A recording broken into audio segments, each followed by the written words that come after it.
এই পুডিংটি খাওয়ার পরে ভাববেন যে আগে কেন এভাবে তৈরি করিনি। অন্যান্য যত পুডিং খেয়েছেন তার থেকে এটা একদমই আলাদা, খেতেও ভীষণ মজাদার। আর তৈরি করা তো খুবই অল্প সময়ের ব্যাপার।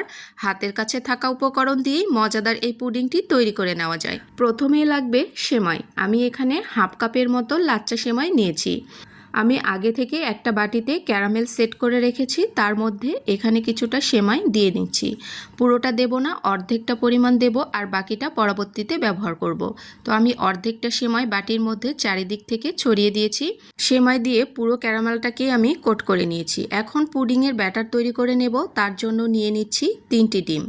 আপনারা চাইলে এখানে ডিমের পরিমাণ বাড়িয়েও নিতে পারেন, কমিয়েও নিতে পারেন। এখানে 2টো ডিম দিয়েও কিন্তু এই পুডিংটি তৈরি করে নেওয়া যায়। তো এর মধ্যে মিষ্টির জন্য ব্যবহার করছি হাফ কাপ চিনি।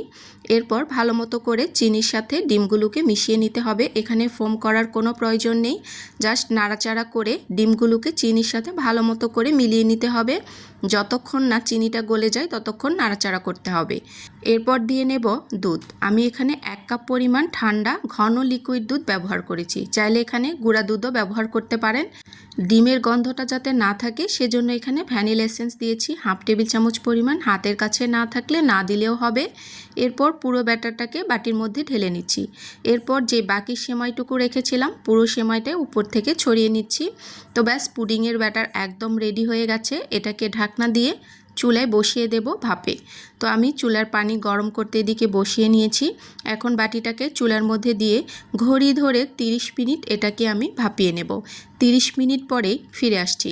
30 মিনিটের মধ্যেই এই পুডিংটি একদমই রেডি হয়ে যাবে। এর বেশি কুক করলে এটা ওভার কুক হয়ে শক্ত হয়ে যাবে।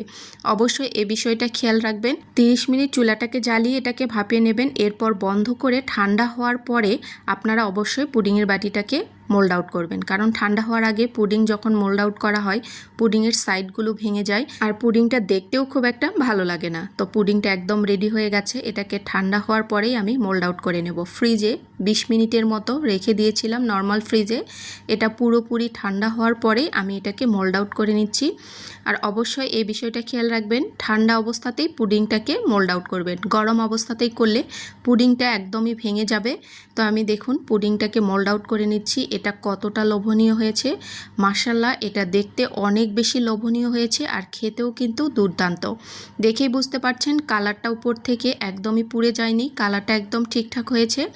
এখন আমি আপনাদেরকে পুডিংটা একটু কেটে দেখাচ্ছি। দেখুন কতটা নরম তুলতুলে আর স্পঞ্জি, আর এটা খেতেও ভীষণ মজাদার। পুডিংটা আমি কেটে ফেলেছি আগেই, ভিডিওটা স্কিপ হয়ে গেছে।